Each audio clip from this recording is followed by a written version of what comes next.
Hi, my name is Jesse Lee. I'm the CEO of Brooklyn Vendor Assurance. And we get the question, what do you do about this vendor tail?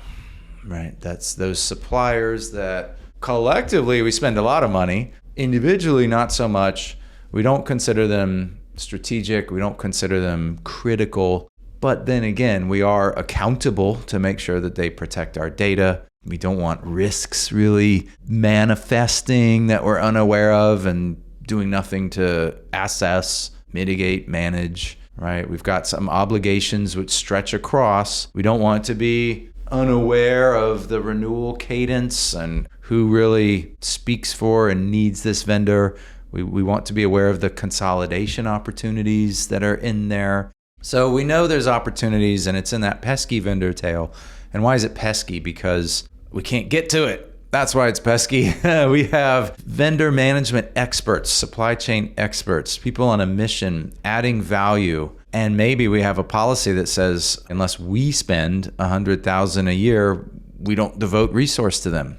We have customers with that model. Trade-offs must be made such that the manual work gets done and the expertise that we've hired focuses on the front end with the big contracts and the big relationships. Well, that does leave a tail, and that does leave opportunities and challenges. Where there's challenges, probably opportunity. But it might necessitate a bit of new thinking as well. So question number one, is this game worth the candle? Is it worth doing anything about? Will it net us a return in the end if we tackled those challenges that I articulated before? For guidance on that one, we turn to the analysts. This whole value add of supply chain management's a tough one because it's far removed from the revenue. But as every major analyst will tell you, there is an economic return to be had if you are above a certain scale. Probably in our view of Brooklyn, by the time you've hired one person whose job it is to do more than just buy stuff, but to manage existing relationships, well, by that point, you have an ongoing supply chain management challenge and set of opportunities. And the moment that happens, this resource will handle some of them on the front end, and there'll be a tail of relatively unmanaged stuff on the back end.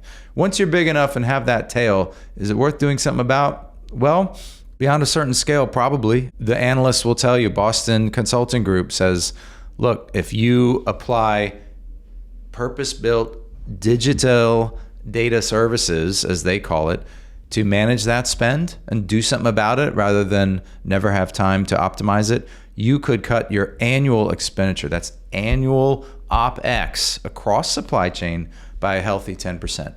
Gartner determined that for the companies that did this and measured the results, an almost 7x return on investment and a future savings of 6%. As in, they were on a trajectory of this much OpEx, now at 6% less for the same family of products and services out of that vendor tail. The Hackett Group, very similar, 7.1% savings on average. That's annual OpEx savings. So if they were at this, 7.1% less for essentially the same. So that is the low-hanging fruit, we'll say, that if you but devote some time, that the moment you could say, if I take all that supply chain spend and I calculate 7% of it, that's this much.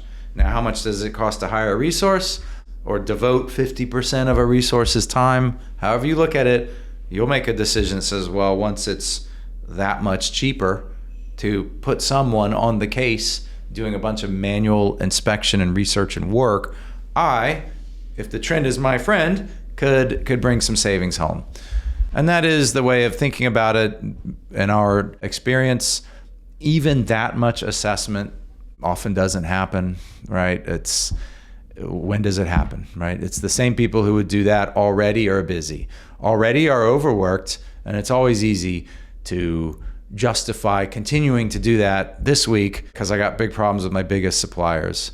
It's rare that you'll see a business take that initiative. But then again, every now and then comes the mandate to find some cost savings, to reduce sometimes the more mature organization of these various business units puts responsibility for the P&L on the very same businesses that consume all that stuff.